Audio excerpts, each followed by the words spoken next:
Well, welcome everyone to our CEDP TeachMeet STEM.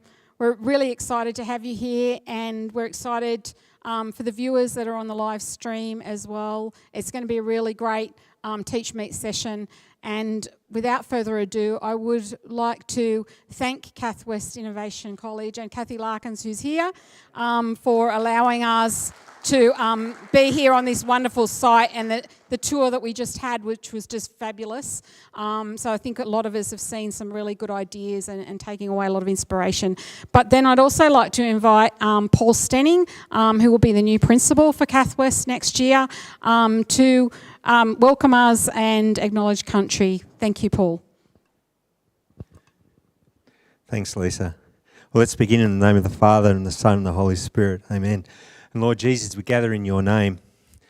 And as we gather, we acknowledge and pay our respects to all Aboriginal and Torres Strait Islander peoples, the traditional caregivers and authors whose ancestral lands we are gathered upon.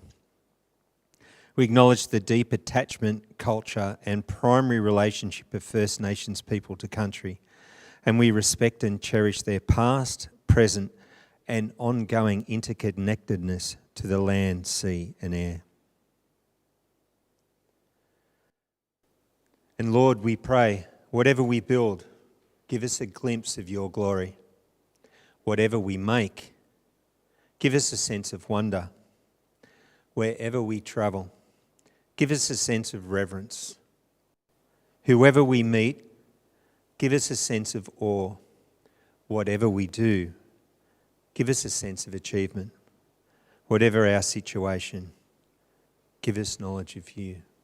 Amen. In the name of the Father and of the Son, Holy Spirit. Amen. I'm going to hand you back to Lisa Nash, who's the manager of the Learning Exchange. Thanks, Lisa. Thanks, Paul. Okay, so look, we're really proud to be hosting this, but in reality, this is sessions for teachers by teachers. Okay, so this is what's important, is the ability for us to share ideas and collaborate. So to get so many of you here this afternoon is wonderful, and I know that a lot of people are also watching via the live stream as well. So we're really looking forward to hearing some of the presentations. So this is our agenda. We've got some presentations from 4:35 to 5:10, and then we'll just have a little stretch break. And then we've got some more presentations from 5:15 to 5:45. And then we're going to launch our STEM MAD 2023. Many of you here were involved in that in the last few years. And we'll have a bit of a panel discussion too about STEM MAD and STEM MAD National and what it's meant for students and what it can mean for your students to be participants in that. And then we'd like to just, when we close, we'd like to invite you back to West HQ if you'd like to come back there, and we'll continue any discussions that people want to have. So to keep us on time, I believe that that Steve has a crook. It's not quite a crook. It's a Tas crook, okay? So you have been warned, and I might even get that as well. So let's see what happens with our timing. So, all right. Just a quick one too, that we are tweeting about this. So if you're on Twitter and you want to, tweet and tell other people about what you're learning or what you're finding out or what you've already seen, then there's our hashtags, CEDP STEM and CEDP STEM MAD. And if you want to add the at Catholic Ed Para, that just alerts our communications team. Okay, so that's our Twitter hashtags. So follow us on those. Okay, so we've got our first presentation coming up. I think we're about on time. We might be a few minutes late, Steve, so just give Luke a few more minutes. So Luke, would you like to come down? I'll hand over to you. The links are in the slide deck for you to jump into your presentation. Thank you very much. So Luke Dela Cruz from Cath West Innovation College, Mount Druitt, but also now in CEDP. That's right. Thank you so much, Lisa. So today's topic that I'm going to be really covering today is inspiring creativity in the classroom. So So if I jump in here and I click on my awesome slide deck. So what I'm going to be looking at and sharing with you over the next couple of minutes is how can we inspire creativity in the classroom? I'm going to do it really simply with Adobe Express. And Adobe Express is awesome because it's a free tool, it's web-based, meaning if you've got a store that's running Chromebooks, they can utilize any of the tools that you'll see here today as well. Okay. So with the agenda, I'm going to look at three things. Why is creativity important in the classroom? Adobe Express, but also I'm going to just share a couple of resources on esports in education, because I've also been doing a lot of work in esports prior to moving to CEDP a few months back from CAF West.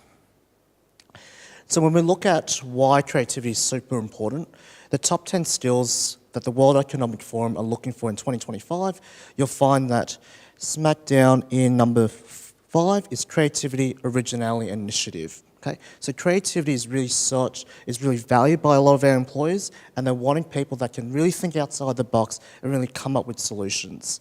It's also about critical thinking and analysis, things that we do day in and day out when we're teaching STEM and we're looking at those critical areas as well. Okay, but why does the creativity matter? It matters because while robots are great at optimizing old ideas, businesses need people that can think and conceive the solutions of tomorrow. You can't program a robot to do lots of different things with AI because it's really, a lot of the time, it's a single track of mind. But with humans, they can really ideate, they can realize new ideas and go from there as well. Okay? So how can we teach creativity? Using digital technologies, and that's with Adobe Express. Okay? So with Adobe Express, you've got all these built-in tools. You can do resize of imaging, you can also create videos, you can create reports, you can create newsletters, you can also create Flipgrid videos, all within the one app. Okay? And the great thing about this as well is kids can sign in through using their Google accounts as well. Okay? And so with my awesome video, so in about 40 seconds, so these you've got built-in templates, and one of the examples that you'll see here is how to very quickly, using an image, remove that background so it becomes a transparent image. Okay, so you can, that way what you can do with that particular image, you can then put your own image in or vice versa as well. So here I've used the sample image. It's about 20 seconds later, you'll see that whole aqua background disappear and become white. Okay, nice and easy, and any device can do that as well. Okay. And then at the bottom right, once you're able to access this soft link, this slide deck, you'll be able to click on all these different links to be able to access these resources as well. Okay. Oops. Okay. Adobe also have a powerful resource hub called the Adobe Education Exchange. So you can click on here and access resources across STEM, humanities, and other areas as well. So that way you can utilize any of the resources. They all come as Google Docs or as PDFs, which can go straight into your Google Classrooms or Canvas environments as well. The other thing also is every month, Tim Kitchen and the Adobe Education team run Adobe TeachMeets. So if you're thinking about how do I get into Photoshop, how do I get into Adobe Rush or Premiere or even Adobe Express or network with other teachers within the STEM field, you'll be able to access these free TeachMeets as well. And then we've also got these events available throughout November and December that can register, and actually is great professional learning to really build creativity as well in the classroom. Okay, and the last little bit is I've chucked on some additional resources. So I've added in some eSport educator resources that contain curriculum programs that are able to be embedded and added into digital tech or into Year 9 and Year 10 electives. You've also got resources for Microsoft Imagine Cup Junior, for the Fuse Cup if you're looking for capitalising on that multi-sport dance fever competitions to access Just Dance competitions across primary and secondary, Minecraft, as well as the Adobe Express Canvas course that can be built in, and also a conversation that I was part of with the Esports Australia Summit on how to bring in esports and really inspire STEM careers using gaming as a vehicle for success as well. Thank you.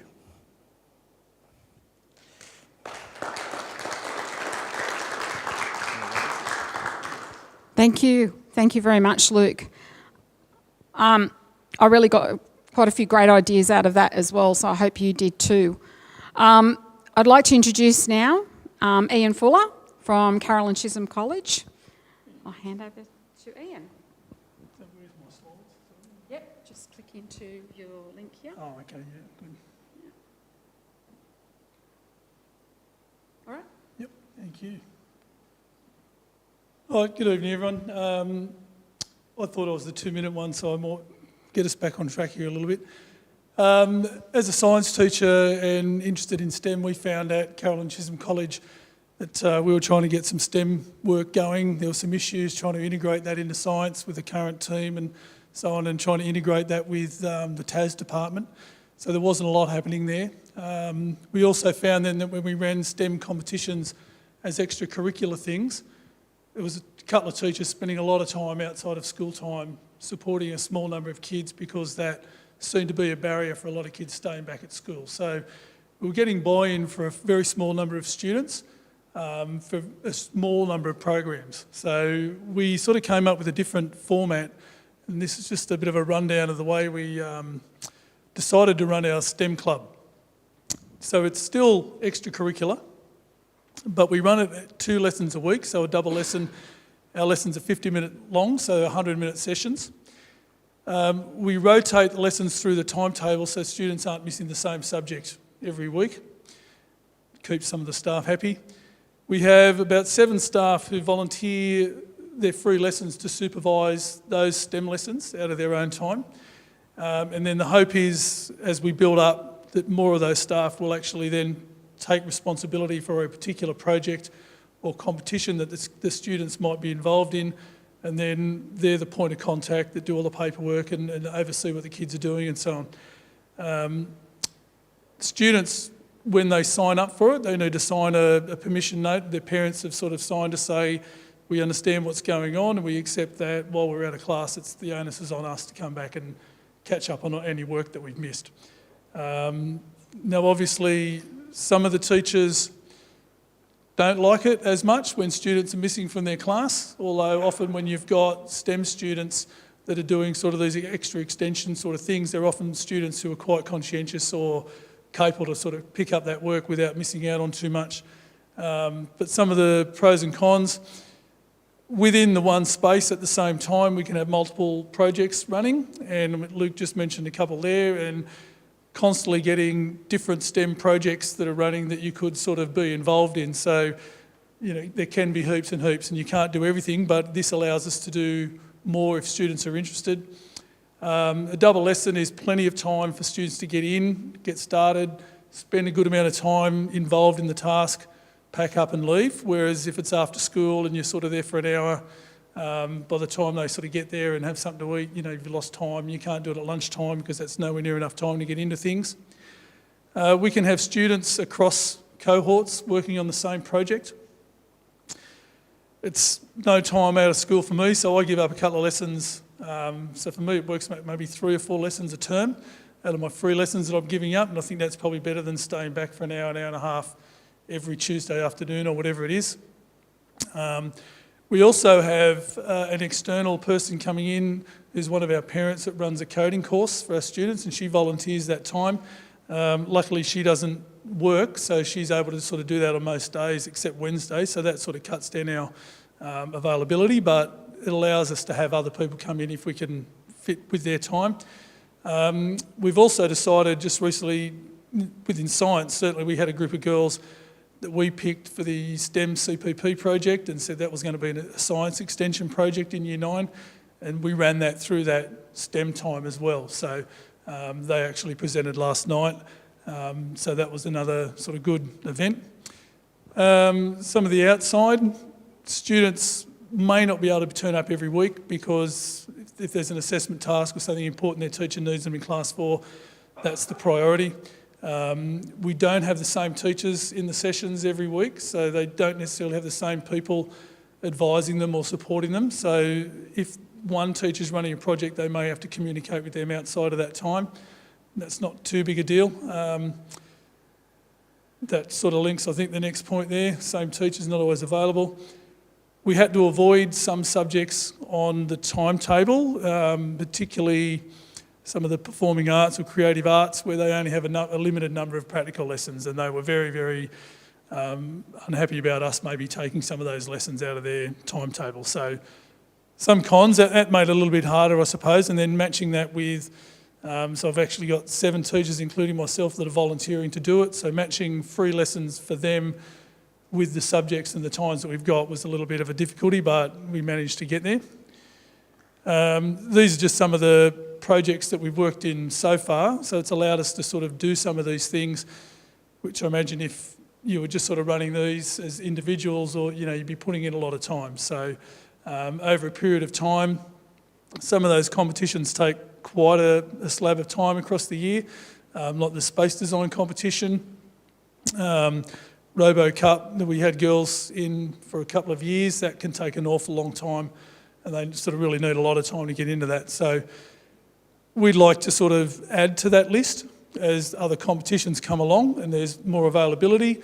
We're finding at an all-girls school out near Penrith that the appetite for STEM is not huge. There are a small number of girls, and probably the other issue that we see is particularly there's a group in Year 9 that want to put their hand up for everything, and it's the same 6 or 8 girls that are doing every STEM project, but they can't do multiple projects at once, so that becomes a bit of an issue. So that's the way we run it. It's just a bit of an alternative that saves us some time and gives us some better options. So I think that's the end of the slideshow. Happy to answer any questions if anyone's got any. Yep. So are you saying that you might have a couple of those running concurrently? And what they might start and finish at different times? So like Yeah, so students in those STEM lessons? yeah, so the Metro Minds Challenge starts fairly early in the year and runs through mostly term 1 and term 2. So the space design competition starts early term 2 and they sort of work through. The coding course, we ran terms 2, 3 and 4, so different students can come in for that. Some of the others we aren't running at the moment. The STEM CPP didn't start until sometime in term 2, so yeah, different groups moving in and out. We've worked out that's not too big a deal with Compass. So we get one of the secretaries, we send her a list of the names of the students that are going to be there, and it goes in as an event, so we can mark the roll on Compass for who's there and who's not there. So it works reasonably well that way. There's a few learning over that time to get that to work, but yeah. Well, we've had students from Year 7 involved in the coding course.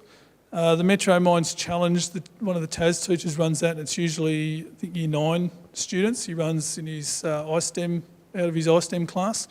Space design competition, as you know, is like 9 to 10, 11, that. So we can cover the whole range. You tend not to get as many Year 11 and 12 because they're a little bit more worried about missing their lessons. But for some of those competitions, kids can be in a team, across multiple groups. So Year 7, 8, 9 could be working on the same project. So no, we've got about 4 science teachers. It's 2.5 maths teachers, or 4.5 science teachers, and 1 TAS teacher. So yeah. So, all right, thank you.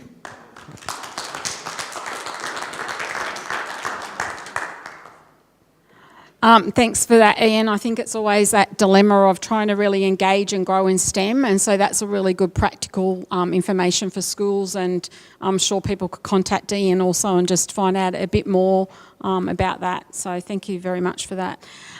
So our next person, our presenter, is Peter Blanche, who's going to talk to us about syllabus updates and what it means for STEM.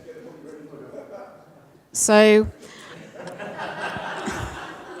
and I'll hand over to the wonderful Peter Blanche from our science team. Thank you. If there are any questions now, the multimedia team has said to me that we'll pass this around just so that they can pick that up on the screen. All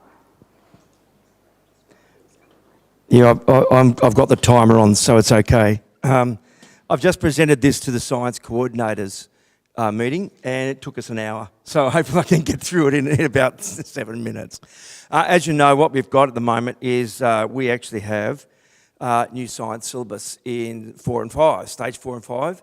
There's also a new technology syllabus that's come out in Year 7, stage 4, which is 7 and 8. If you are teaching TAS, please grab a hold of that and have a look at it. because there's the have your say area, time that you have is only very short. And if you don't like it, you need to say something about it, because nothing will change unless you say something. If you do like it, again, you have to have your say. So I'm just going to go through quickly the syllabus itself. Now, these are my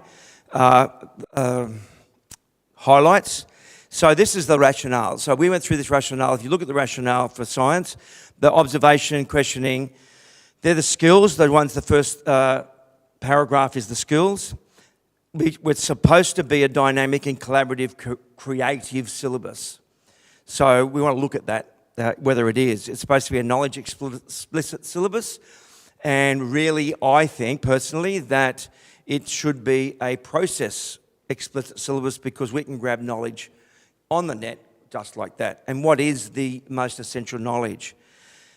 When we look at the scientific, the one in blue that's there talking about Aboriginal and Torres Strait Islanders, it's supposed to be talking about them as the scientists, but as we look through the syllabus, it actually is a bit tokenistic, saying not how they practice science. This is an example of what they do, and one of the examples is making spears. So I don't know many Aboriginal people at the moment that do make spears, and so that it's going back a long time. So it's a bit tokenistic.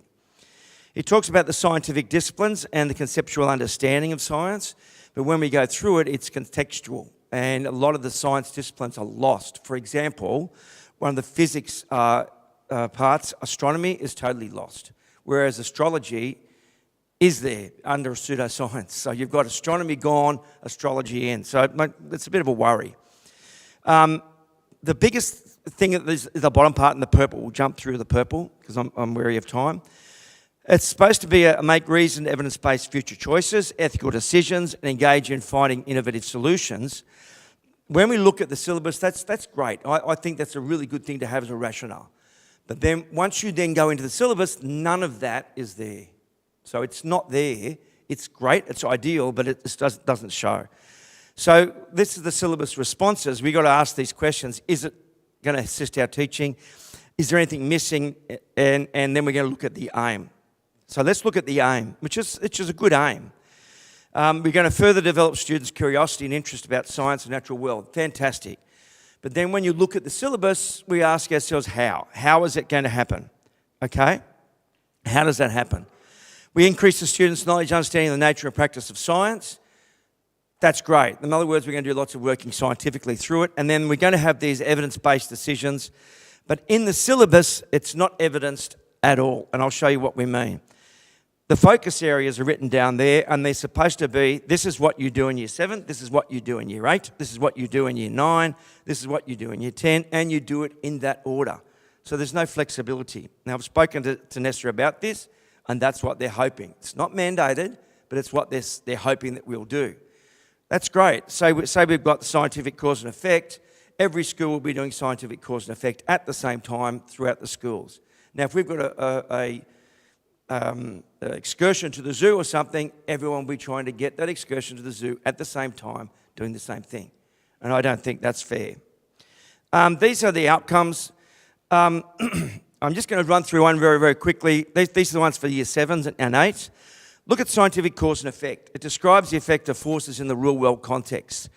When you look at the syllabus, though, the syllabus is only looking at that in terms of forces. So in other words, when you're teaching this to your students, you'll only be teaching it about forces. And cause and effect is in every single aspect of science. Cause and effect is the explain verb. And the explain verb should be throughout the whole syllabus. And it's not. So I don't know who's written this. It's a bit specific. And even things like, we talked about this today, we're looking at, we're looking at explain how the properties of water relates to its use. So you're actually losing out on the whole thing about water, because if you had water going into a crack in a rock and then freezing and breaking the rock, well, that's not a use, because that's just a natural phenomenon. So those sorts of things, we lose out on those sorts of things. It's by cutting down, we're making it so specific that we're actually stopping people from teaching. So I'm going to jump through this, the skills. It's really quite scary. I've actually purposely done the one in yellow. This is just looking at the planned, safe and valid investigations. and look at when you get to stage 5, you're suddenly going to become ethical and valid. So what this means that we can have a rat experiment and kill rats in year 7 and 8, but we're not allowed to do it in year 9 and 10. Okay, and we can do things with other people because it's safe and valid, but as long as it's unethical, it doesn't really matter because it's not in year 7 and 8. However, when we look at the depth studies and we look at the very first unit, I won't go through this because we're running out of time. The very first unit, which is this one here, let's go look at this. Let's look on this section here. One of the parts of that looks at ethical. How do you do things ethically? So look at down the bottom there where it says number 5, use hazard, risk and precaution tables and assess ethical considerations. Well, apparently you're not doing that in stage 5, you're actually now doing it in stage 4. So whoever's written it has not done some quite simple fact checking. 19 seconds, great. Keep going, Blanchie. You've got it. Also, this is the way the syllabus is set up. If you look at the way the syllabus is set up, this is just a word, it's a statement. What does it say about doing things? It's supposed to be about the nature and practice of science. There's nothing in that says about the nature and practice of science. It's just a statement. Oh, shush, please, I'm going to go up here, it's long. Okay, so when we do this, I just go over here. Just the last thing, there are only 24 references to conducting an investigation out of 4 years. So that's 6 mandatory pracs over 4 years. And we're talking about the nature and practice of science. If you are a science person, in fact, all of you, please get onto the new curriculum reform. Go on to the Have Your Say, and please answer these questions, which are these syllabus response questions. Please do that, because without you saying something, it will not change. It will say yes. As part of the process for the mathematics syllabus, NASA listened to our concerns because our concerns were similar, and the new syllabus came out and they actually listened. So it is worthwhile. Don't think, oh, they're not going to listen. They do. And I got that in sort of 7 minutes. Sorry. Thank you. Is it? Thank you. Any other quick questions? Any other quick questions? Okay. No questions later. Yes, we can have a discussion later. Yeah. It might be a long one. All right. Okay. Thank you. Thanks, Pete. Look, it's important, and having someone go through that and really look at the depth of those changes for us and raise some of those questions is just great to have that information here. So we really appreciate it. And I'm sure everyone can have a chat with you at any stage or email Pete. Next we've got Lee Sullivan from Penola Catholic College. So looking forward to finding out about an out-of-field teacher's journey into teaching STEM. So please welcome Lee.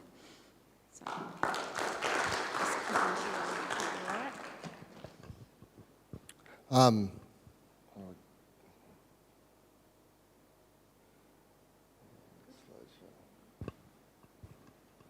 right, everyone. My name is Lee Sullivan. 皆さん、こんにちは。私は Lee Sullivan です。どうぞよろしくお願いします。I am an out-of-field teacher, otherwise known affectionately as OOFT. And this is my journey into teaching STEM. So we're going to be talking about your learning intentions today. First of all, all of us are here because we want to improve the learning outcomes for our STEM students. And we also want to encourage others out there to teach some STEM. Penola has some jobs offering, so please come and help. Success criteria are that we are identifying the challenges facing OOFT and STEM and describe some strategies that are currently in use. So hopefully today you'll leave here feeling a bit more confident in STEM and willing to uptake my challenge I mentioned earlier. We're going to start off today with a quiz. I did bring prizes for those of you who answer correctly, or as I like to call it, activating prior knowledge. It is multiple choice questions, so what I'm going to do is I'm going to show you some multiple choice questions. We're using the honor method here. We're all honorable teachers. You're going to indicate your answer by showing your hands 1 to 4 for each of the answers. Check in with your shoulder buddy to make sure we're all honorable and there's no cheating. And let's see who gets the most number of correct answers. Again, like I said, prizes will be awarded. Number 1, how many teachers are teaching out of field in New South Wales? Hold up your hands. Alrighty, here we go. Correct answer is 1 in 4. 1 in 4. 1 in 4. No, look, follow along. All right, how many Year 10 STEM classes are currently being taught by an out-of-field teacher? Ooh, there's some really depressing people out there. It's actually 1 in 8. 1 in 8, 1 in 8, 1 in 8. Keep track, because we still got some stuff going here. How many STEM-trained teachers are currently not teaching STEM? This one surprised me. How many currently STEM-trained teachers are not teaching STEM? 1 in 5. 1 in 5. 1 in 5. All right, and finally, what subject was I originally qualified for?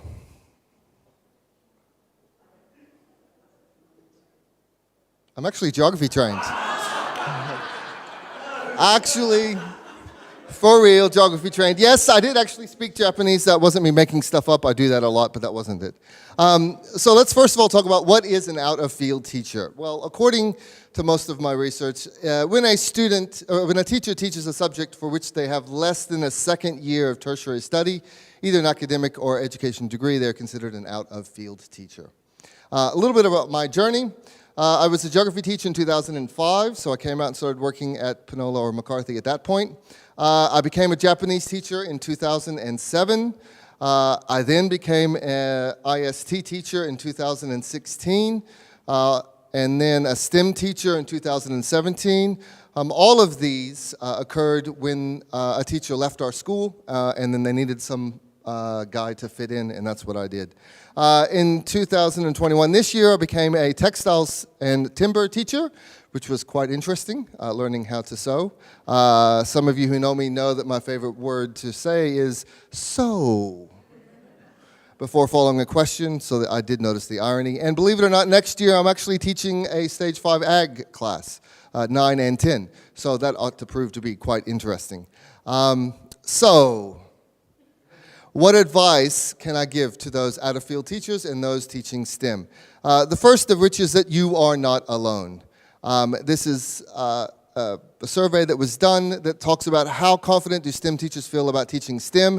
As you can see, about 1 in 4 aren't very confident. And these are STEM-trained teachers who don't feel confident. I didn't even bother to show you the ones that aren't STEM-trained. And of course, primary, the number is quite large. Don't be afraid to make mistakes. Mr. McGuire will recognize my terrible mistake at building a Darth Vader. That is my attempt at using the 3D printer the first time. But look, you will make mistakes.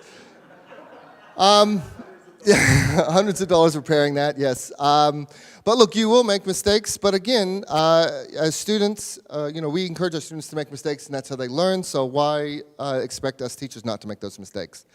Reach out and engage with partners. People really want to be involved. You just need to make a phone call and have a chat, and they will come out.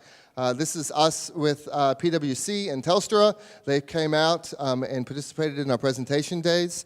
We did about once a term, so we give them a call and they would come out. All we had to do was offer free food and they were there. Don't be afraid to ask for help. People really want to help and see you succeed. They honestly do. So reach out and talk to people. Ask people around you. I'm constantly asking my colleagues how to do things. Plan some small successes, and that's a big one. A lot of times we plan these really big projects and really big things in the hope to sort of do this, but the only way you're going to get that intrinsic motivation by those kids is if they experience success. So plan for small ones. How do I do that? I use rubrics a lot, and I use rubrics specifically because A, I'm lazy, and I don't have to come up with ideas on the spot. I just kind of go, yeah, you're there, you're there, you're there, you're there, there you go. You're there, you're there, you're there. Also, it helps build assessment-capable students because they look at the rubric and they mark themselves, so I don't really have to do that. I use it for progress updates, so to kind of check in with them, which is really good, and spot checks. So that's something I would highly recommend. If I was going to start somewhere, that's what I would start with. Examples of projects that we have done where we've had some success. We did a micro-bit challenge. This is probably our least successful one that we did in 2018. But look, it was a lot of fun. We had a Laser Wizard collaboration, which we called these guys out, and they gave us some stuff, which was really cool. We had a robot rescue challenge, which we also had some success with that one. We had a space food inquiry project, so that did really well. The only thing I would say for you is never, ever, ever eat freeze-dried strawberries. We bought some, and it was gross, as you can see by that picture. And then we had, last year with the STEM MAD, we did the bus shelter design challenge, which was really good. Some kids really impressed with their work. This year we did it again, and these guys had a chicken caravan project, which was really good. So very successful with that. And so basically that's my presentation. Oh, wait. Before I mentioned the native bird box, remember our quiz. So for those of you guys who are, if you're after some chocolate or you actually think you've won, please take these away from me because I don't want to eat them all at home. And I do thank you for your time. Thanks. Thanks, Ian. That's great. Is there any questions at the moment? No questions? I'd just like to say thank you. I'm sure I was the one that actually got the most answers, but I'm willing to go to the next person. Oh, here we go. Lee, you know I worked with you for many years, and I've never asked you this question, but what is your favourite subject to teach?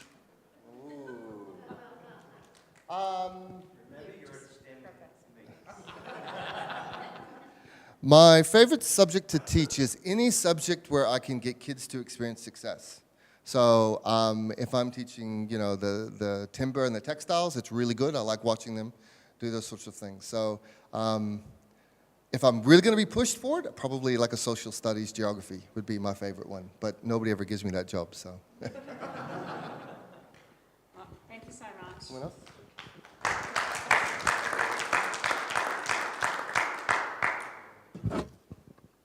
All right. Well, that was a good bit of fun, and we got a lot of information out of that as well, so thank you for that. Okay, so the next presentation we have is actually on behalf of Macquarie Uni, couldn't get here, so Paul's just going to speak a little bit about this professional learning offering. Maybe just before we get to that, just picking up on Pete's call to to be activists about syllabus documents. I can't believe there's no astronomy in that science syllabus. So I'm thinking, I've met Brian Schmidt once. So if you know Brian Schmidt, he's an Australian Nobel laureate, and he, with his team out of ANU, I think, in Canberra, along with another team somewhere else in the world, through studying supernova explosions, have actually proved that the universe is expanding at an ever-accelerating rate. So that's something that we know because an Australian scientist with his team did that astronomy work. And we are famous across the world for our astronomy, and to not have that in our science syllabus is just a madness. So I'm just thinking, I'm going, Brian, I've only met you once, so you'll never remember me, but have you looked at the new New South Wales syllabus? Maybe you'd want to make a comment. I just want to do a quick little ad. For any of our primary colleagues here who are going, wow, I've got my science unit and I've got to do my science unit and I've read the syllabus and I really don't know what that means, then Macquarie Uni have a program which gives you all of the resources, but along with the resources gives you all of the teacher hints and things like that to think about as you're actually doing that program. They're going to run a webinar, aren't they? I think, yeah. They're going to run a webinar. We'll make sure that you've got access to this. Yep. Okay. That'll go through it. But basically, if you think that if you ever look at the syllabus and you're going, I really don't get what that's talking about, then Macquarie Uni have a program. Okay. It's beautifully animated. You should see the characters. It's really spot on for probably stage 2, really pitched at stage 2. It's got awesome stories, but it encourages kids to actually look at solving problems and go into inquiry. So it's a way of, here's your science program for a term, if you like. They did last minute give us a quick video. It takes a minute. Do we want to quickly put that on? Yep. All right. So I'll just go to that.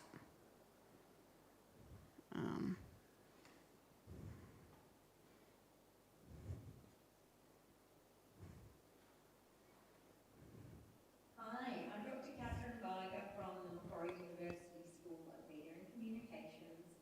Myself and Dr. Anne Forbes from the School of Education, Senior STEM Lecturer, are really looking forward to seeing you next Thursday afternoon from 4 to 5 p.m, where we're going to run a special learning webinar for STEM integration in your classroom and hopefully ways you can add to your STEM MAD offerings for 2023. Myself and Dr. Anne Forbes will run you through some great STEM learning opportunities, including design thinking, science investigation, and data evaluation, ways you can add this to your already developed programs. We also have integrated this into our own program, the Dr. Egg Adventures, that you can use in your classroom if you're interested.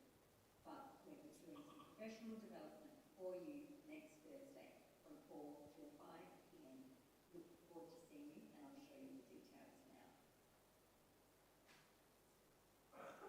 So here it is. There's a URL link for Zoom. You can copy down the number. That's also the meeting ID. Or click to register via the QR code you can see now on the screen. We're looking forward to seeing you and next Thursday, 4 p.m. Bye for now. Okay. Yeah, so if you're interested in finding out any more about that, just send me an email. I can send you more details about their program. I think only one school so far has had a look at it, but the resources are pretty cool. Thanks. Thanks. I'll just put it there. How are we going for time? Yeah, that's all right. I think we could have just a quick 1 minute or 2 minute buzz maybe.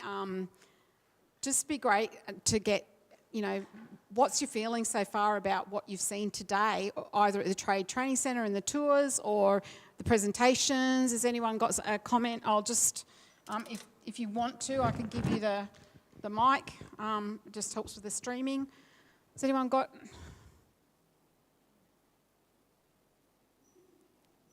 something they can add? Yeah, come on. Sorry, your name? Rachel. It's not really a question. I think it's just a perspective from a primary perspective. I think it's really nice to see how some of our students that have those quite clever minds, and we sort of piece where we think they'd best go here. Like if they ever did want to head into this direction, and it's really nice to see that there are such amazing opportunities for our students moving forward in the future. So it's nice to see that transfer. Oh, that's great. Yeah, I agree, Rachel. It's just great to see the opportunities that we have for our students through the different programs here. Yeah. Oh, I've just got a comment. Who would like Lee Sullivan as their teacher?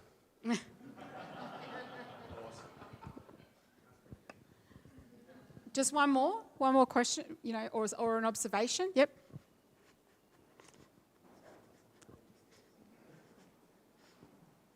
Thanks, Kelly.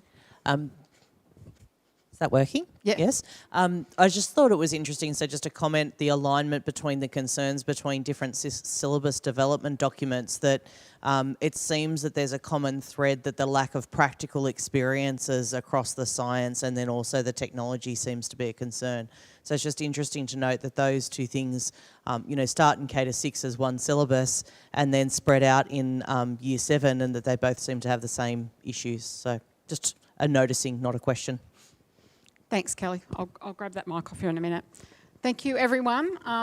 Thanks for that. And I will now hand over to my other colleague, Damien. I'm really lucky I get to sit next to Damien every day. So... Now that you had that leading comment, you have to explain the reason.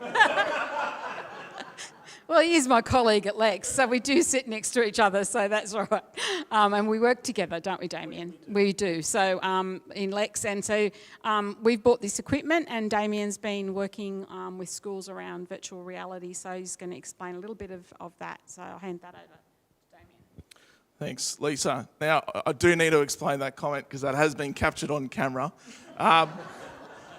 If you can't tell, I am a Western Sydney Wanderers fan, and Lisa somehow supports a bunch of Smurfs, so she's a Sydney FC supporter, so great competition.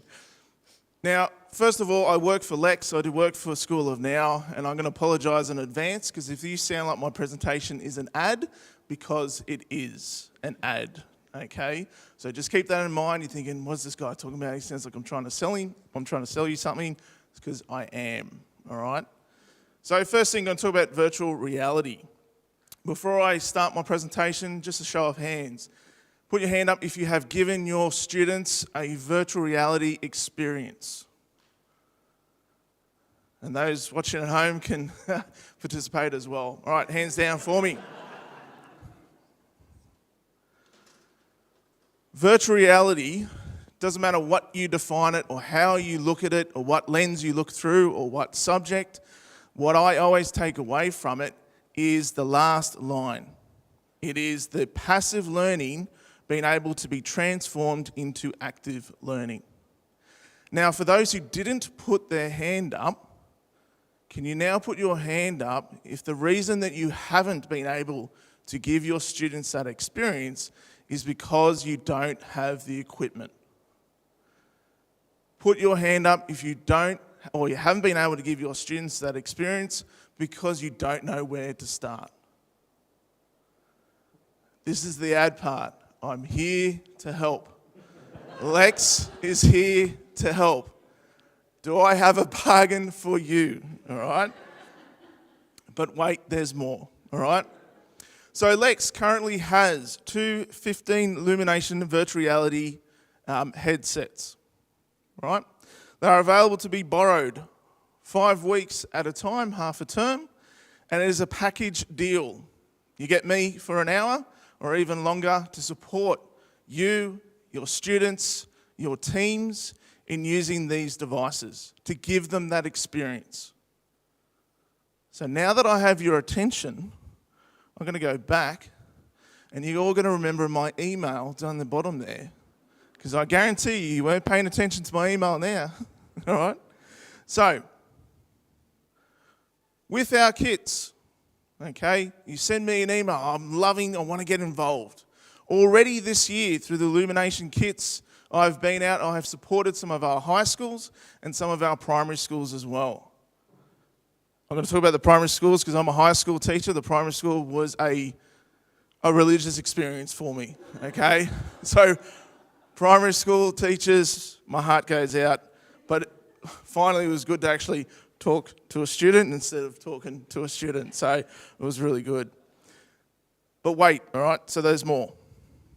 Each device, now depending on the kit, depending on what you've experienced before, depending on how they work on our network, I guarantee these kits, individual devices can run independently. They have been set up so they are completely enclosed, safe, controllable, and can operate on our network. I don't work for CEDP ICT, but I'm going to give them a massive round of applause here because they've assisted us to ensure that these devices work seamlessly on our network and continue to find improvements. So if you're worried about new technology is going to work, it will work. And again, that's been captured on camera, so you can quote me on that. Each device, as I said, can operate independently or through the app LeadMe, where the teacher can take control. So you're able to push out content, you're able to guide the students' virtual experience through the LeadMe app. And again, that's part of that induction training. The other part, and I know that Lisa's already shared the slide deck with all of you, but there is a website hosted by the Learning Exchange team that will guide you through some virtual reality experiences, resources, some safety information. How do we make sure that students don't vomit using the virtual reality, which is very important, and teachers as well. So part of that induction is all about making sure we're going through that material with you. We want to build that resource. We want to make sure that all of us are contributing to it. So when I'm working with the schools, I want to actually capture the images, capture lesson ideas, capture the resources, capture those apps that our students are using. Now I know we are here to talk about STEM, but this applies to all our curriculum areas. But wait, there's more, all right? Next year, we'll be working with a company called Facilitate. Facilitate have an outstanding platform that allows us to build our own 360 immersive content. So not only for us to build, to push out to our devices, to allow our students to experience those environments, but also allow our students to create their own immersive environments. So over the next term, we'll be trialling that in the Lex team, we'll be exploring that, and then I'm going to start putting out those emails. Let's get a case study, let's get some students involved in building their own virtual reality experiences. But wait, there's more, all right? The reason I've shown these photos, again, I'm a high school teacher, TAS teacher by trade. I could go into a workshop, and for some of you may feel a bit apprehensive, just like Lee, maybe going to a workshop a little bit apprehensive, but I've never felt a little bit more apprehensive walking in to a primary school, but that quickly diminished. It was controlled. This is photos from Holy Family in Edmonton. Their immersive experience was Mary Poppins, getting students to build their own environment, to go through and actually, for them to experience and to actually go through it as well. I love the fact that they included their parents. They opened their doors to the parents, and this lady here who's having a go at virtual reality probably for the first time in her life is not a teacher, but a parent, okay? So, we're here to help. It was an ad. I was advertising our services. Again, if you didn't make note of my email, now's the time, okay? Any questions?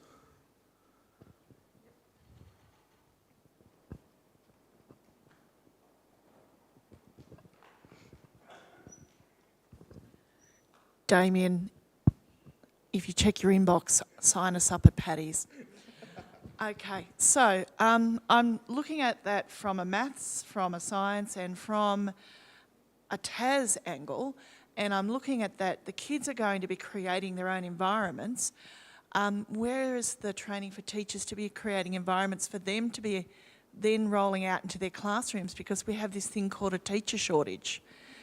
And I can see the learning that goes on, it's kind of like reverse, I guess. If you're running it in your classroom, then you can be sort of then having this overflow into those Canvas courses maybe. The kids can be downloading the content and exploring it. Sounds kind of expensive, but anyway, sign us up. I'm in. I did feel my phone actually go with an email in my pocket while I was talking.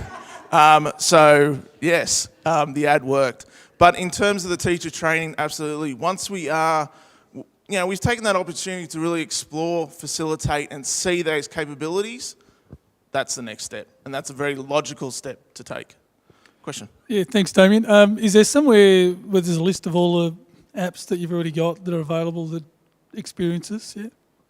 Yeah, so at the moment there are a few apps listed on the Lex website. The link is there, and I will continue to add to that with it. I did think that all of you had great eyesight, and I've taken a screenshot there, but obviously that was not a very good idea, but I will build that onto that site. Great question. Is that it? Yep. Pete, come on. I was almost finished, Pete. Oh, I want you to go over 7 minutes so you get the hook. And he'll actually use it on me, though. Oh, So no.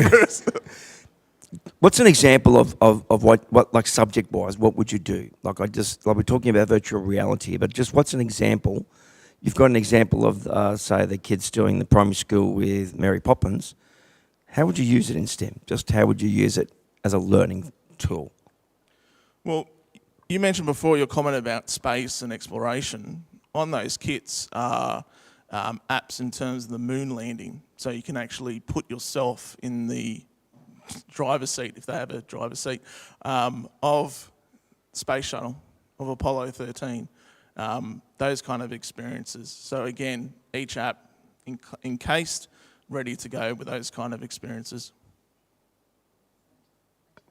And also, there are some apps like Coast Spaces that allow the students to actually code within those apps as well, and then build their virtual reality and code that as well. So, and we've seen some really good examples from schools already doing that. Okay. Thanks. All right. So, what I will do now is just hand that over to, and thank you, Damien. I will hand that over to Chris Hersey. So thank you. So Chris is from Santa Sophia. I'll just get my timer on, so I actually know. I don't think my principal knows the title of the presentation that I'm giving today, The Good, the Bad and the Ugly of STEM at Santa Sophia. We're a very new school. We've been in our new 5-storey campus 12 months, just gone 12 months, and we're still settling down. Probably the biggest challenge, though, was that at the beginning of this year, we got 1,000 extra students, predominantly in 4 to 6, but also a cohort of 190 Year 7 students as well. So it's been a massive change for the school in that time frame. Some of the good things have been happening.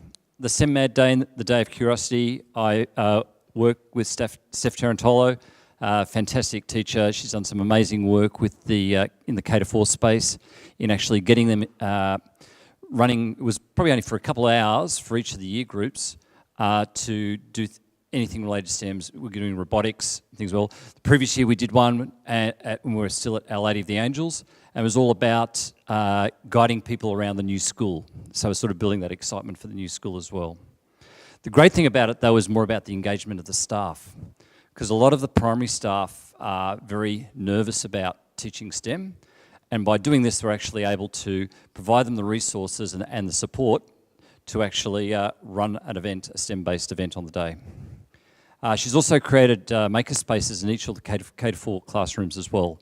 Just one of our breakout rooms, just with like craft resources where the kids can go and make stuff. And also in integrating problem solving in all the K-4 science. On the senior side, we're looking at some of the tech projects using electronics, which first for the school, which has worked out really well. Got a very high engagement with the students. And interesting enough, we've actually been using VR for art. Art have been using VR to actually create three-dimensional art installations virtually. So that's been we haven't exploited that more across the school.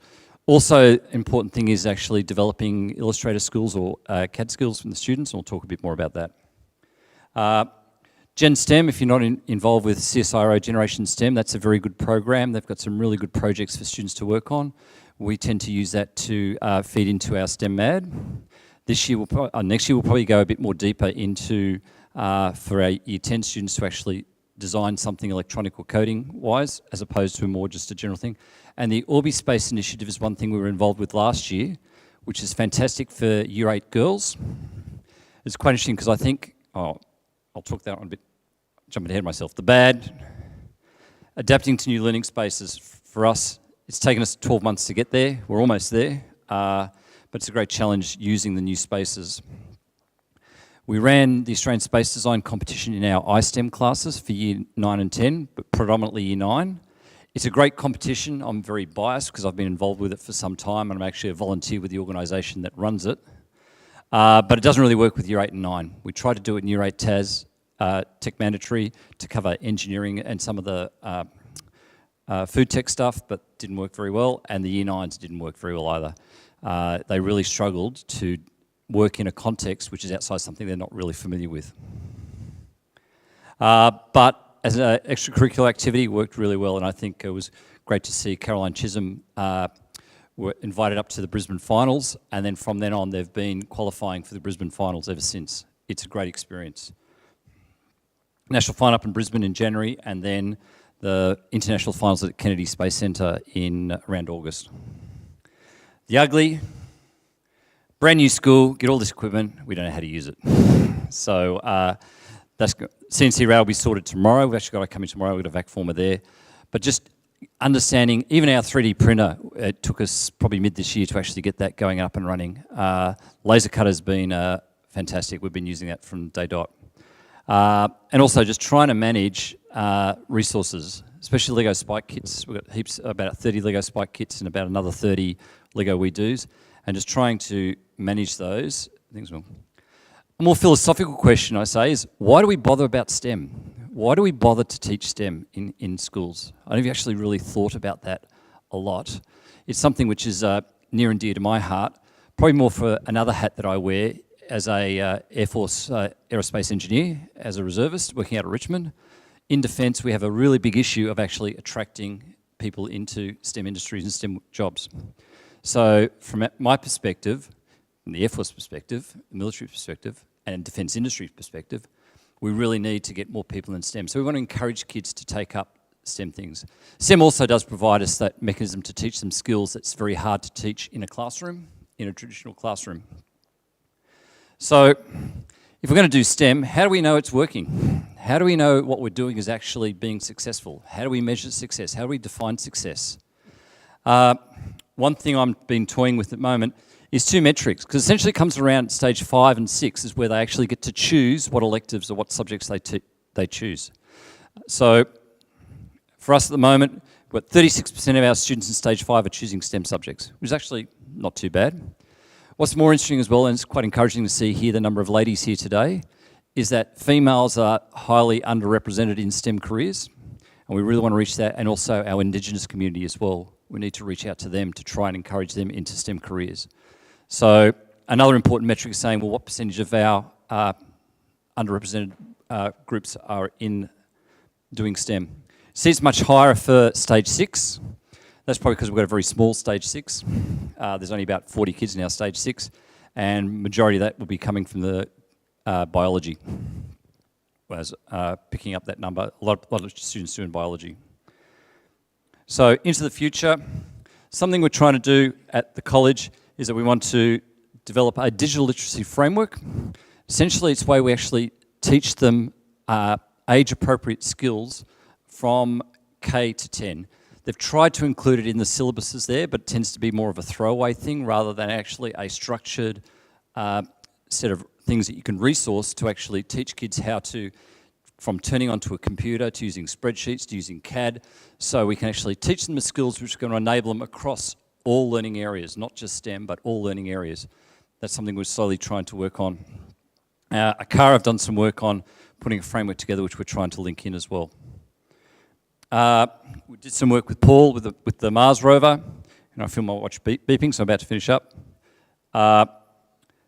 Something potentially could be another competition as well, but we still need to try and source parts locally because this was actually based on the JPL's Open Mars rover. And one more plug I want to throw as well, with my Air Force hat on as well, is that next year on the 4th of March, we'll be having the World Engineering Day hosted out at RAF Base Richmond. We did that, Paul, was that 2020? Beginning of 2020, in the gap between COVID, we managed to get some students out to RAF Base Richmond where they can actually see some demonstration of engineering in action. They did an airdrop trial for us in the hangar there. If you want to get some more information on that, just please let us know. Any questions? Any questions? Yep. Actually, I have a question, Chris. With it being a P2P school, do you think there's more opportunity to like really engage those younger students right through, because you have access to all of that equipment all in the same space? Yes, it's working really, really well. So like I get involved a lot with primary, which is hats off once again to the primary teachers as well. Do that. We're also integrating with Ambrose, the after-school care. So we're doing robotics and coding with our after-school care program as well as part of the masterclasses we're offering for the students. And that's been very popular as well. And also one of the things we're looking, year 5 and 6 are being taught maths and science by high school teachers. So what we're expecting is that those students, when they come into year 7 next year, will probably be about 6 months ahead of a standard year 6 student. So that's quite exciting. We're looking forward to that. So would you say to some primary schools that it might be worth them to reach out to a secondary school nearby to sort of make those partnerships? Yeah, I think this is something, it's more than just, it's good to have a local school with someone nearby, but just in terms of collaboration, I think this is a great step forward in actually starting that collaboration, because everyone's creating their own wheels.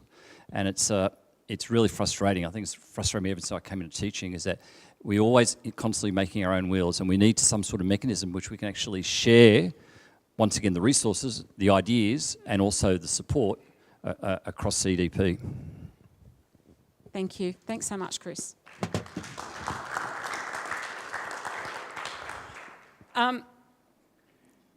I will now pass over to my other erstwhile colleague, Steve. I've got the crook. I can get the crook for this one. So Steve Bauer from CEDP. Thank you. Look, firstly, just before I launch into my little spiel here, sorry, I'll just get this going. There's an ulterior motive for today as well, and I'm hoping, like I can sense that it's starting to be picked up. Guys, we've got so many syllabuses coming our way, and we're going to get smashed with work. I don't know if you realise, like, great. Listening to Pete today, I learned so much about what's actually happening, and there are some ridiculous situations. But from us situation at the coal front, all of a sudden we're going to have rewrites. Like, I don't know if you've actually understand it. Learn to and learn abouts, they've all gone. So it means that we've actually got to rewrite our documents. So the ulterior motive today was that we can actually get to meet each other, and we can actually start working together. Irene said it up the back as well. We need to be working smarter, we need to be sharing, we need to be working together. So please take this opportunity to actually meet and work together. For example, could you imagine, rather than writing, I'd use a stage 4 technology one, writing 8 programs, what if you only wrote one really good one, and then shared it? So all of a sudden your work is just like, okay, you might not like the work that the other people are actually doing, however, we've got a basis to build on. So again, today is the start of these meetings, and we're hoping that we can keep going. If you like what we're actually doing as well, feed back to us so that we can keep. You changing my? Sorry, it's not showing on the screen. Sorry about that. Just Yeah, trying to get it up. no, it's okay.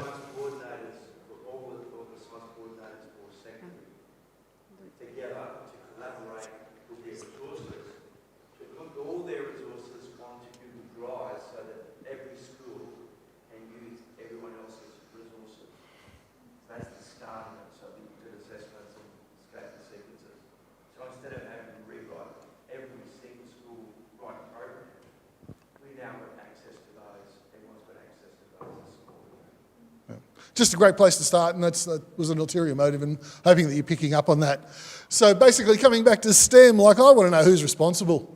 When reality kicks in, is it STEM? Is it STEAM? Is it STREAM? Or is it reason, measuring, loat? So basically, we've got everyone involved. Like, where do we actually draw the line when it starts to come to STEM? And I think it's, like, before I actually get into this talk, I'll be honest, I am totally biased. TAS is the best subject area in the school. And I'm also here to pick a fight. You can actually see by that. If that doesn't annoy you, then nothing will when it comes to cake. So, yeah, like, hecklers, you're welcome at the moment. Okay, so I want to just get some feedback here. Okay, who considers them a scientist? Yeah, they're fixing, thank you. See, that's Kelly Burr up the back. She's pointing at the screen going, it's not working. Oh, it's a different one. Okay. Okay, so on my screen here, it's actually got a picture of Albert Einstein. Who believes that they're a scientist? 1. Oh, not 2. Okay, so for the next one, who believes that they're actually a technologist? There's a few there. We've got numbers are actually there. Sorry, our technical difficulty here. So the slides Luke's trying to, I think it's not connected, so I'll just try again.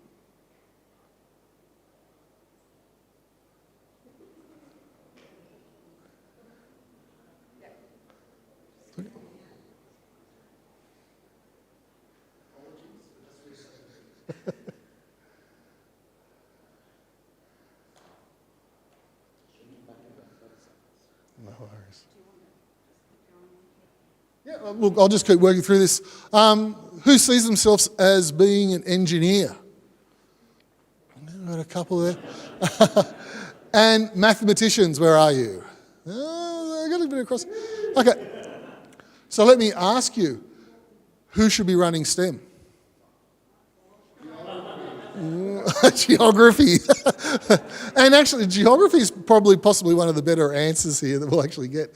Look, it's one of those things, and I'm just trying to fill in some time here while we get this up so we can get back to the slides. Our Wi-Fi's dropped off. Wi-Fi's dropped off.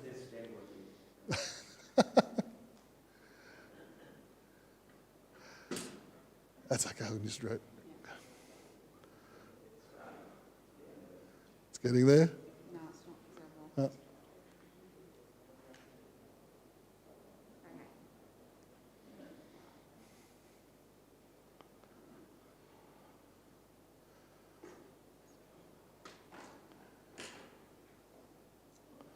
Sorry guys, it's just taking a minute to connect to our Wi-Fi.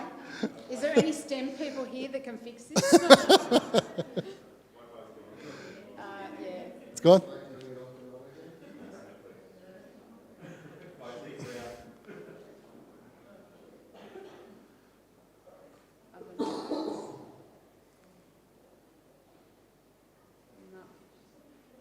Ooh.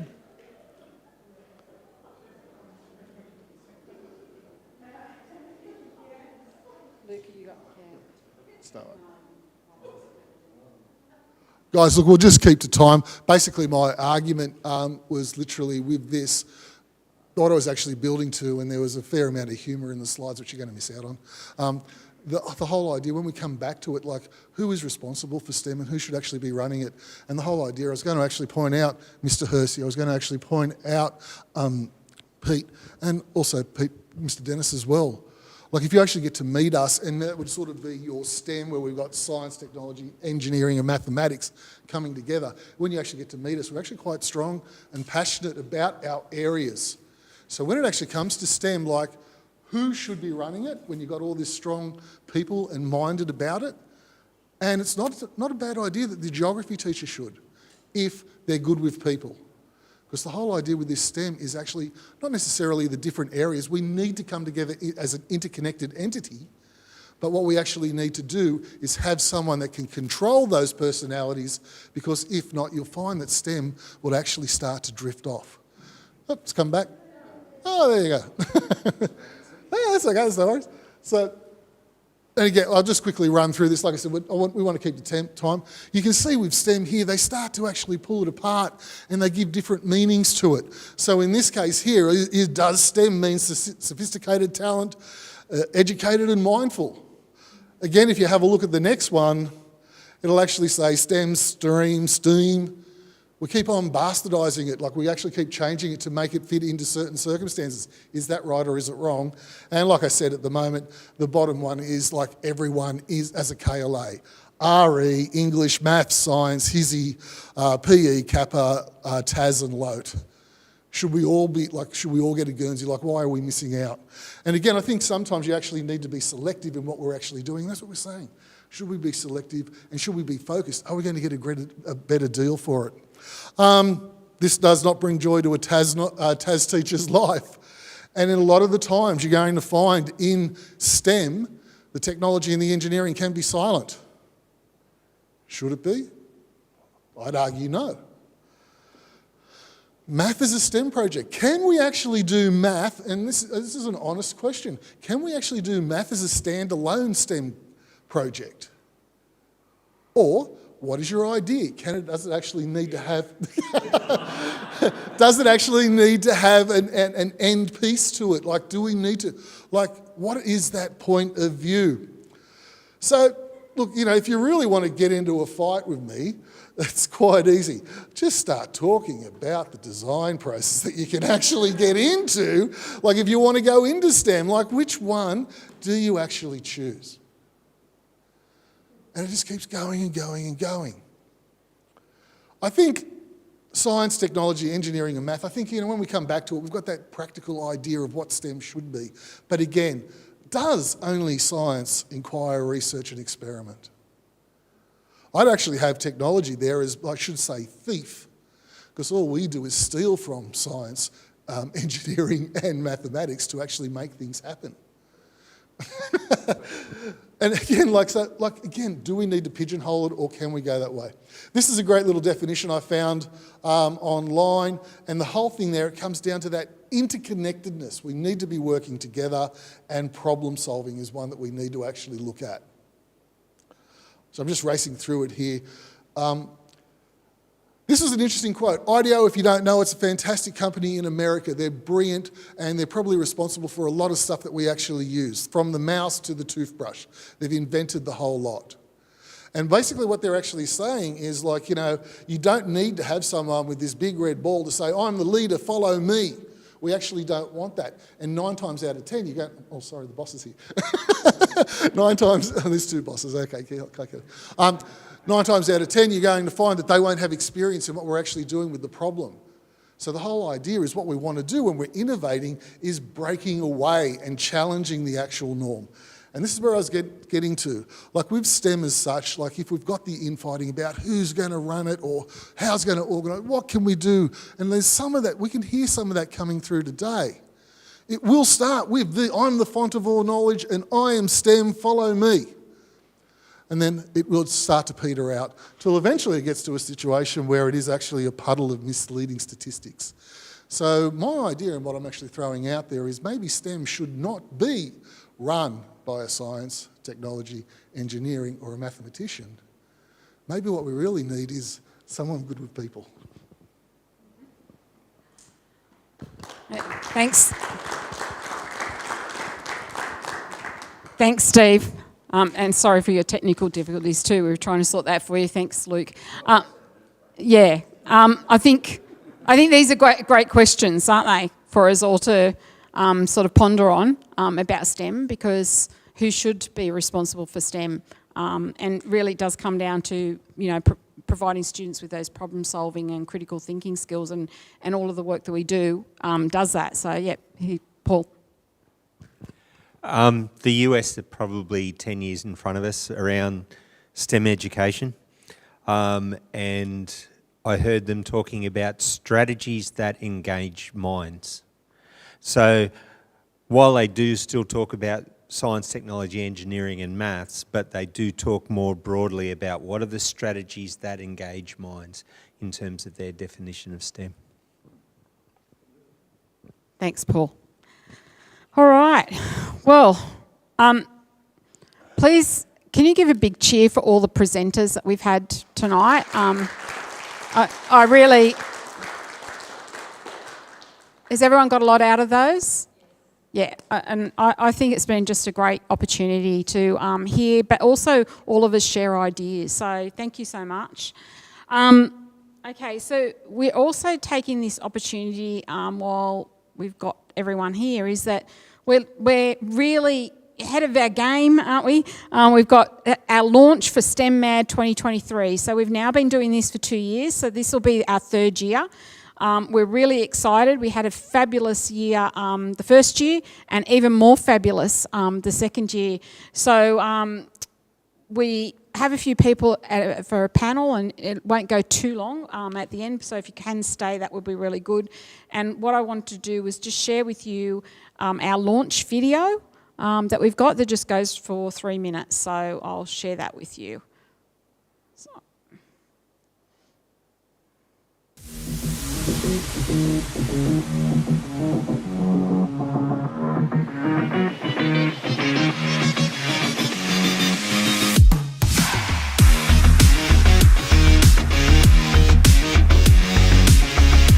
I'm Shabali. And I'm Louise. And we're from Catherine McCauley Westmead. And our STEM Mad project is Eco Air.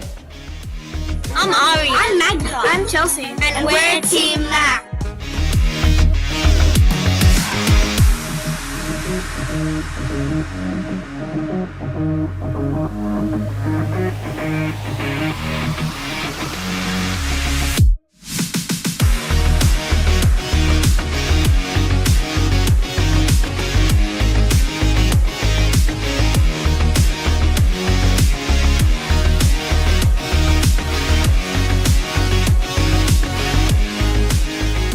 I'm here at STEM Mad National at the Melbourne Convention Centre, and I've just been spending some time talking to the most wonderful lady. This is Ashira from Catherine McCauley School in Parramatta. Her project is all based around this motif of the eel. So our app is called Fight the Flames, and it's mainly for kids and their families. So we've got a quiz, 3 different games, a flaming facts page and a links page. We developed our app on MIT App Inventor 2.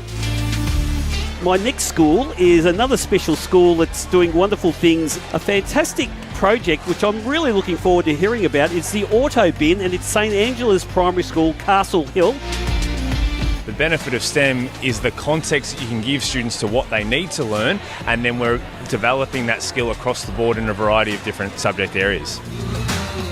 On the count of 3. 1, 2, 3, the Auto Bin! Hey! Tell me about the Auto Bin.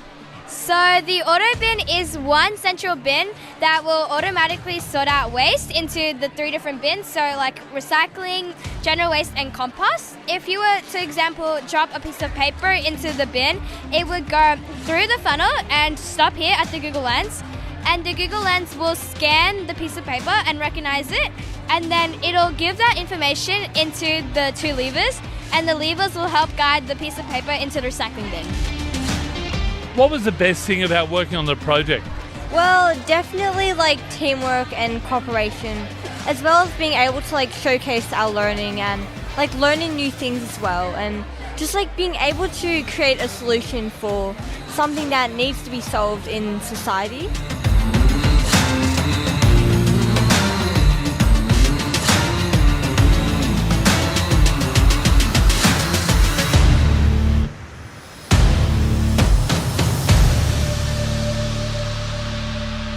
Shows you a little bit of the journey that we've had, and also the excitement and fantastic things that the students did by getting involved in STEM Mad. So this video is an invitation to all our schools to get involved in STEM Mad. It's going to be bigger and better next year, so you can bet on that, okay?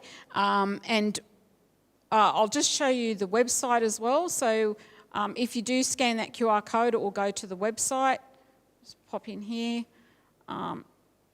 click onto the website.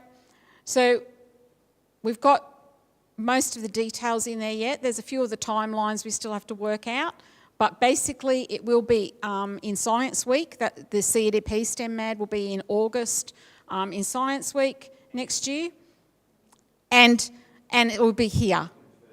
It's confirmed here. Oh, well, you first to hear that news, as are we. So we've been in discussions with the future. We have been in discussions with the future principal. So that's, thank you, Paul. That's fantastic news to hear.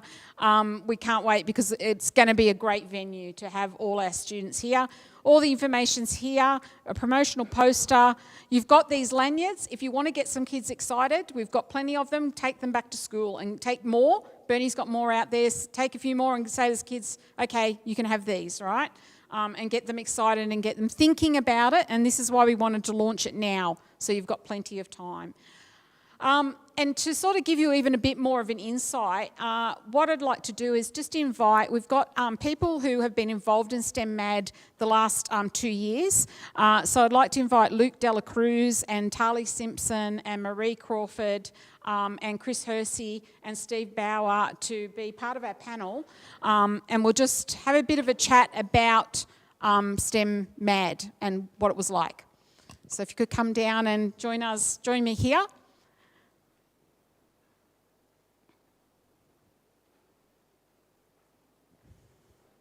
So yeah, Steve's got one mic, which is good. For that side. Yep, and I'll pass one over to this side. So, okay, so I suppose just briefly, I'll ask a few questions of our panel, and thank you for being on the panel. First of all, how did you get involved with STEM Mad? And maybe I'll start with Luke. So with STEM Mad, our involvement was we wanted to really push the boundaries with some of our students, particularly with their unique interest areas. So we've used STEM Mad to get them to come up with an engineering solution that could be used here at CAF West. And so our solution was to come up with a cold press juice cell. So that gave us a very close relationship with some of the local businesses to really become involved, and that really builds on what Chris spoke of earlier, is really tapping in with a lot of the local expertise with local businesses, because they really want to jump on board and be involved. And it's about just reaching out and just saying, look, we are doing this project with STEM and science. Can you just really help us out and really give us the expertise and the resourcing to be able to enable that? And that was great with the students, where next step is they're now heading into those careers and really inspired to take that next step forward. Thanks, Luke. Can I ask you, Tali, because you were involved in the last 2 years, what sort of were the benefits that you found for the students of being involved in, firstly, CEDP STEM Mad? We ran ours in a primary school as an extension group. So last year I had 2 Year 4 students that went through to STEM Mad Nationals, and this year it was a group of 5 Year 6 students. And I found that just their involvement and their engagement. So a lot of the time this year and last year, or last year was during COVID, so it was even harder for the students. Just the dedication that they could show, because it was not done as part of their class time. It was extension, so they were giving up lunch times. Last year during COVID, they were having extra Zooms with me in their own time. So just seeing their level of engagement and involvement, and then the inquiry that they were able to develop, and even the ideas that they came up with, because we didn't have a set project, they could choose whatever area they were interested in. So I found that really good. Thanks, Tali. Chris, you were involved, you had multiple projects, didn't you, in STEM Mad? We even had a number of primary projects as well. That when I described about the way around the school, we entered in there. The thing I liked about the whole concept STEM Mad is actually having that sort of Catholic perspective in terms of love of neighbour, and trying to do something for your neighbour, for the environment as well, and putting that context. And we're fortunate we tapped on to that CSIRO Generation STEM, because they work with the local community to come up with local community issues, which you can actually get the students to design solutions for, and it's well resourced. So yeah, I think that's been what we love. Both that the other issue is about logistics. How do you actually make it happen, and whether sometimes as after school extracurricular can be a bit of a challenge. We've run it within our iSTEM for the high school, and I'm intrigued to actually look at trying how we integrate that into engineering studies and use that as a mechanism for it as well. But also in primary as well, is just blocking some time to actually allow the kids to do that in the primary, I think is well worthwhile, and create a real buzz amongst the students and the staff. Thank you. Thanks, Chris. Thanks. I know that we've had, so in Luke's year, unfortunately, you know, we had COVID, so it was, they did get to nationals, but it was all virtual. But we do have, so Tali and Marie Crawford's schools got there from primary, and we had Catherine McCauley as well. Marie, what do you think the outcomes were for the students by getting to nationals, being selected and going to nationals? It was a wonderful experience. The problem that we solved was how can we reduce the impact of bushfires on people and the environment. And we coded an app on App Inventor 2 by MIT with games, as you saw on the presentation. It was an amazing experience. We saw, to see everyone else's work in primary school, the students saw beyond the school and what they were solving. They saw huge ideas. There were lots of ideas that we saw at the different displays that had to do with the environment and biomedical aids and things like that. So it was amazing. And also seeing Jordan Ewan, the futurist, who does amazing work in biomedical engineering. That was just amazing for me personally and inspiring for the girls as well. And we took that back to the school, and it was just a wonderful experience. And like personally for me and the girls, I can't speak highly enough of it. It was just a wonderful thing to be part of. And I, in my role at the school, I'm teacher librarian, and I do the teachers RFF because my role's changed over the years, and I do coding and robotics. And I actually worked with our Stage 3 teacher, and I linked up with her geography, and we made our STEM product to work in with her geography theme. And I only had an hour a week. We did it in my admin time, like during lunch times. The girls collaborated during holidays. So I don't know how many hours it took to do the project. It might have been 50 hours, but we were doing it, you know, in a little bit of school time for that 1 hour for that one term, but the rest of it was in our own time. So the girls did an amazing project. Yeah, very committed to outside school. Because they were really enjoying and they saw a need. The girls drove it too. They were excellent. Yeah. It's great. Thanks, Marie. So, Steve, you went down to the conference. What did you see as the things that you saw as the benefits for students, but also what sort of things did you see in terms of the projects that perhaps, you know, won awards or were the better projects? What sort of criteria did you think they filled? I think the one thing that we started out with all of our students that went down there was the work's actually come out of our classroom. So we started off by showing what the students are actually doing and not necessarily catering for a competition. So the award winners as such, that's actually just what's happening in our schools. So you didn't necessarily need to invent anything. The beauty of STEM Mad is that once you've actually can see that excellence rise in our classrooms, we can then start to cater it towards what's happening, what they actually demand for the competition. So for example, like what you see the work, then they'll ask for a video that you can actually put together to show what the actual product is. So definitely, like, I think what's happening in our schools is brilliant and it rises to the top.